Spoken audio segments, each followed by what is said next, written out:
और coordination committee की होने वाली बैठक में शामिल होने के लिए डिप्टी सीएम तेजस्वी यादव दिल्ली पहुंच चुके हैं और तेजस्वी यादव ने कहा है कि बैठक का एजेंडा जो है उस पर चर्चा होगी और उसमें कहीं कोई दिक्कत नहीं है।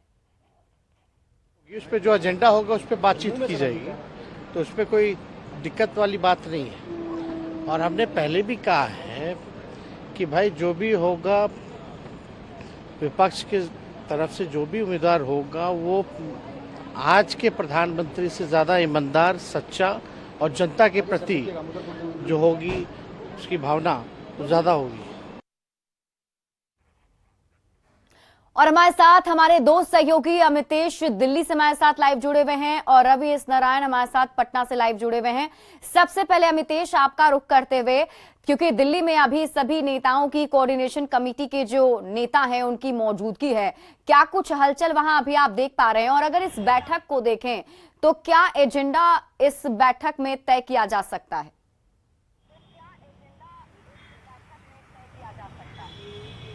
देखिए, आज शाम 4 बजे शरद पवार के आवास पर जो 14 सदस्यीय कैंपेन जो 14 सदस्यीय जो कोऑर्डिनेशन कमेटी है, जिसमें इलेक्शन स्ट्रेटजी को लेकर भी चर्चा होगी, तमाम चर्चाएं होंगी। और जो कमेटी बनाई गई है इंडिया गठबंधन की तरफ से, उसमें सबसे ताकतवर और सबसे महत्वपूर्ण कमेटी है। इस कमेटी की बैठक होने वाली है।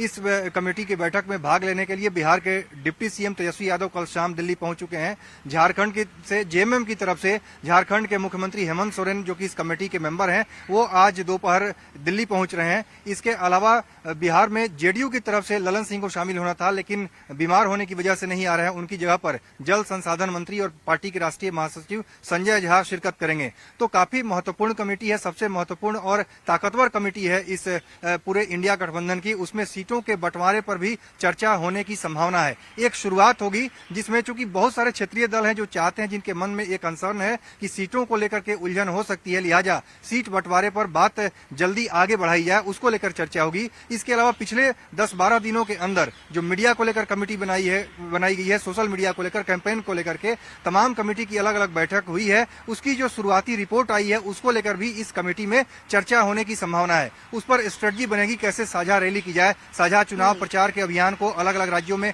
कैसे शुरुआत किया जाए। खासतौर से 2 अक्टूबर को महात्मा गांधी जयंती के मौके पर इसको शुरुआत किया जाना है, तो किस तरह से उसको लेकर के अलग अलग राज्यों में अलग अलग स्ट्रेटजी बनाई जाए, अलग अलग मुद्दे क्या हों। 3-4 कैटेगरी में भी बांटने की चर्चा है राज्यों को। कुछ राज्य ऐसे हैं जहां पर बीजेपी और कांग्रेस की आमने सामने की लड़ाई है, और 2014 और 19 में देखने को मिला था कि वहां पर बीजेपी ने कांग्रेस को एक तरह से बुरी तरह से हराया था और क्लीन स्वीप किया था। उन राज्यों में क्या स्ट्रेटजी हो, अलग हो। बाकी कई ऐसे राज्य जैसे पंजाब है, दिल्ली है, वहां आम आदमी पार्टी और कांग्रेस दोनों एक दूसरे के आमने सामने अब तक रहे हैं। पश्चिम बंगाल में ममता बनर्जी और कांग्रेस एक दूसरे के आमने सामने रहे, विरोधी रहे हैं। तो वहां पर किस तरह के सीट बंटवारे को लेकर के फॉर्मूला निकाला जाए, कैसे बीच का रास्ता निकाला जाए जिससे आपस में एक बेहतर समन्वय हो, बेहतर कोऑर्डिनेशन हो, इन तमाम बिंदुओं पर आज की बैठक में चर्चा होने की संभावना है।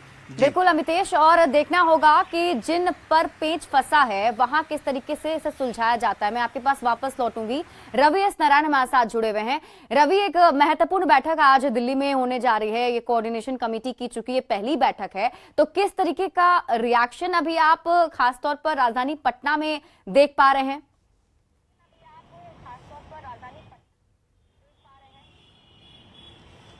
देखिए, आज की जो बैठक है जो कोऑर्डिनेशन कमेटी की, इसे लेकर के जो तमाम दल हैं उसकी नजरें जो हैं इस पे बनी हुई है, क्योंकि इस बैठक का अगर कह लेंगे पूरे जो इंडिया गठबंधन है इसके जो सबसे मुश्किल टास्क है उस पे काम करने के लिए आज ये बैठक हो रही है। क्योंकि सबसे मुश्किल टास्क जो है वो है सीटों का बंटवारा।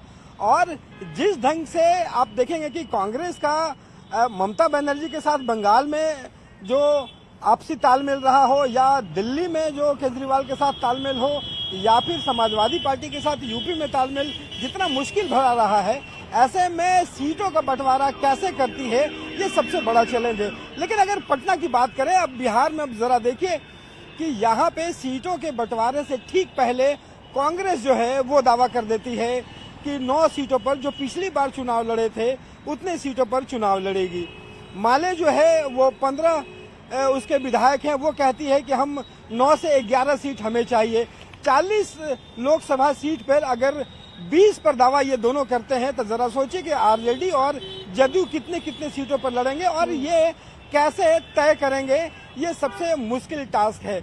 लेकिन सबसे बड़ी बात है कि जिस ढंग से आज कई मुद्दों पर चर्चा होनी है और ठीक इस बैठक से पहले ललन सिंह ने जो नीतीश कुमार के नेतृत्व को लेकर के जो बयान दिया है, इसकी सरगर्मी जो है वो पटना में ज्यादा है, क्योंकि ठीक बैठक से एक दिन पहले दिए इस बयान के कई मतलब निकाले जा रहे हैं। जी चलिए, आप बहुत बहुत शुक्रिया रवि आपका और अमितेश आपका भी जानकारी साझा करने के लिए, क्योंकि अब सबकी नजर इस बैठक पर टिकी हुई है। देखना होगा जब ये बैठक होती है तो जो सबसे बड़ा मुद्दा है, जो सबसे बड़ी मुश्किल है INDIA गठबंधन के लिए सीट शेयरिंग का फॉर्मूला, वो क्या कुछ निकलता है। बढ़ते हैं आगे।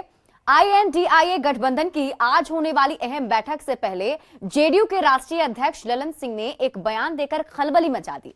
ललन सिंह ने कहा कि नीतीश कुमार पूरे देश का नेतृत्व करने के लिए खड़े हैं। अब नीतीश कुमार को प्रधानमंत्री कैंडिडेट बताकर जेडीयू के नेता आखिर क्या संदेश अपने सहयोगी दलों को देना चाहते हैं, आप इस रिपोर्ट के जरिए समझिए। एक ऐसा नेता इस देश को, बिहार को दिया है जो पूरे देश का, बिहार का नेतृत्व तो कर ही रहे हैं, पूरे देश का नेतृत्व करने के लिए आज खड़ा है।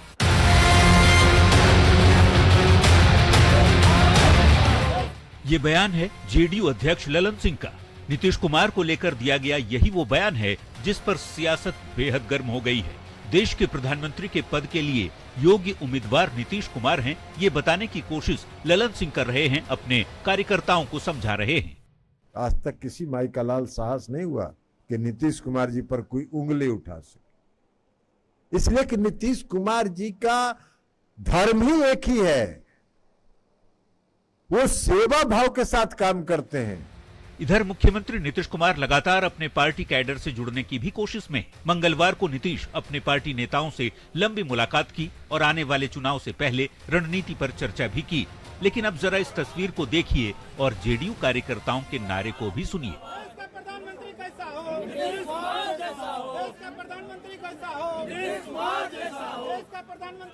देश का पीएम कैसा हो, नीतीश कुमार जैसा हो, ये नारे नीतीश कुमार के समर्थन में लगाए जा रहे हैं।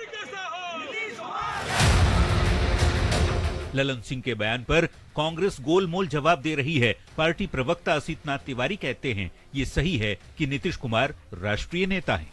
नीतीश कुमार जी तो राष्ट्रीय राजनीति में बड़ा चेहरा है, इसमें किसको डाउट है भाई। अटल जी के साथ वो उनकी बगल की कुर्सी पर अगली पंक्ति में बैठते थे और आज जो साहिब मसनद वो पीछे कोने में कहीं खड़े रहते थे, लोगों का स्वागत करते फिरते थे। तो उनका तो कद बहुत बड़ा रहा है, शुरू से बहुत बड़ा रहा है। इसमें क्या आश्चर्य है कि अगर ललन सिंह कह दे रहे हैं कि नीतीश कुमार जी राष्ट्रीय स्तर के नेता, राष्ट्र के नेता हैं।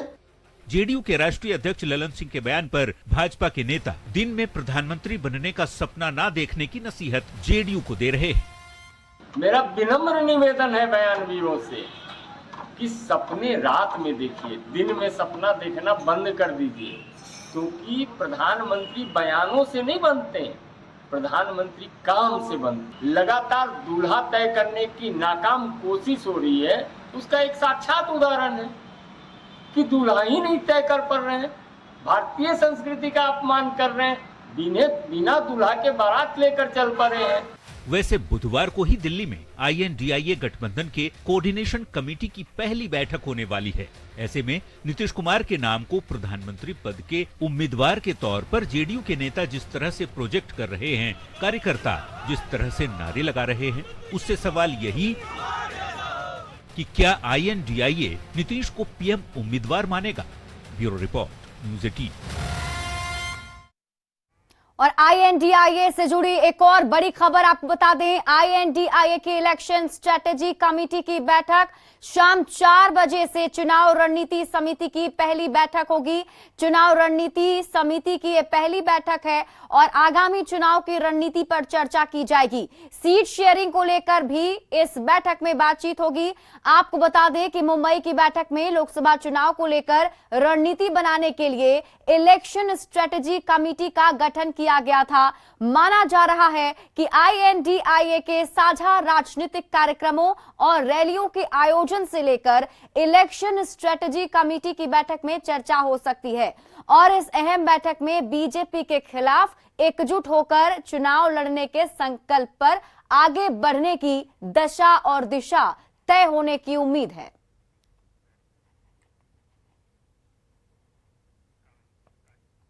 और इसी बीच रुक कर लेते हैं एक और बड़ी खबर की। दिल्ली से बड़ी खबर है, जहां आज शाम बीजेपी के केंद्रीय चुनाव समिति की बैठक होने वाली है। बैठक में आगामी विधानसभा चुनाव के लिए पार्टी के उम्मीदवारों के नाम पर चर्चा की संभावना है। बैठक में प्रधानमंत्री नरेंद्र मोदी, केंद्रीय मंत्री अमित शाह और रक्षा मंत्री राजनाथ सिंह के साथ ही पार्टी अध्यक्ष जेपी नड्डा भी मौजूद रहेंगे। तो आगामी विधानसभा चुनाव को लेकर इस बैठक में रणनीति बनाई जाएगी, उम्मीदवारों पर चर्चा हो सकती है। और आरा से आपको बड़ी खबर बता दें, जेडीयू एमएलसी राधाचरण शाह के यहां ईडी का छापा पड़ा है। राधाचरण शाह उर्फ सेठ जी के यहां पर रेड पड़ी है। फार्म हाउस समेत कई ठिकानों पर छापा पड़ा है। अनाइट मठिया स्थित फार्म हाउस पर छापेमारी चल रही है। आपको बता दें, केंद्रीय जांच एजेंसी ईडी की टीम मौके पर पहुंची हुई है, छापेमारी की जा रही है। ये भी जानकारी दे दें कि एक सप्ताह पहले भी ईडी ने समन भेजा था और एमएलसी राधाचरण शाह और बेटे कन्हैया प्रसाद को यह समन भेजा गया था। आपको बता दें कि टैक्स चोरी के आरोप में पहले भी ईडी की टीम आरा आ चुकी है। इसके पहले भी टैक्स चोरी के मामले में इनकम टैक्स ने एमएलसी राधाचरण शाह के यहां छापेमारी की थी। राधाचरण शाह जो पहले आरा स्टेशन के पास जलेबी बेचा करते थे, उनके पास कुछ ही सालों में धन कहां से आया कि दिल्ली, हिमाचल प्रदेश समेत कई जगह पर उनके होटल और बड़े बड़े फार्म हाउस बन गए। इसी जानकारी के बारे में ईडी भी अब पता लगाने की कोशिश कर रही है कि आय से अधिक संपत्ति इन्होंने कहां से अर्जित की है।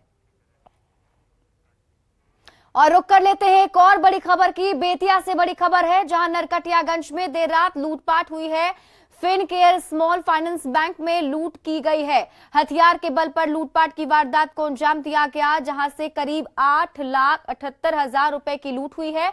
4 की संख्या में अपराधी पहुंचे थे और 8,78,000 की लूट करके चले गए। तो बेतिया से इस वक्त की बड़ी खबर आपको बता दें, फिनकेयर स्मॉल फाइनेंस बैंक में लूटपाट की वारदात को अंजाम दिया गया है। ये तस्वीर हम आपको उस शाखा की दिखा रहे हैं जहां पर लूटपाट की गई है। जानकारी के मुताबिक बताया जा रहा है कि हथियार से लैस बदमाश यहां पहुंचे थे। बीती देर रात ही यहां हथियार के साथ अपराधी पहुंचे और उसके बाद 8,78,000 रुपए लूट कर भाग गए हैं। 4 की संख्या में अपराधी के आने की सूचना है। फिलहाल पुलिस की टीम सीसीटीवी फुटेज के आधार पर अपराधियों की तलाश में जुटी हुई है। जानकारी जुटाने की कोशिश की जा रही है कि अपराधी कौन थे। जो जानकारी है उसके मुताबिक नरकटियागंज में देर रात ही इस लूटपाट की वारदात को अंजाम दिया गया और ये वो शाखा जहां लूटपाट की गई है, उसकी तस्वीर हम आपके टीवी स्क्रीन पर दिखा रहे हैं। तो बेतिया से इस वक्त की बड़ी खबर, फिनकेयर स्मॉल फाइनेंस बैंक में लूट हुई है। हमारे सहयोगी मुन्ना अधिक जानकारी के साथ जुड़े हुए हैं। मुन्ना, क्या कुछ अपडेट है, पता चल पाया आखिर अपराधियों के बारे में? नरकटियागंज में देर रात की घटना है, करीब 11:30 बजे रात की घटना बताई गई है और फिनकेयर स्मॉल फाइनेंस कंपनी है, इसमें लूट की घटना गई है और 8.5 लाख की लूट की बात अभी फिलहाल बताई जा रही है। हालांकि पूरे सूचना के बाद एसपी खुद उस बैंक में पहुंचे हैं और जांच की है, तमाम तरह की जांच चल रही है। घटना 11:30 बजे रात की बताई गई है। उसकी हालात में 11:30 बजे रात तक उतनी बड़ी राशि के साथ बैंक कर्मियों ने काम किया था और बैंक का दरवाजा को खोला गया था। तो तमाम ऐसे जांच है और सबसे बड़ी चीज शिकारपुर पुलिस पर भी सवाल।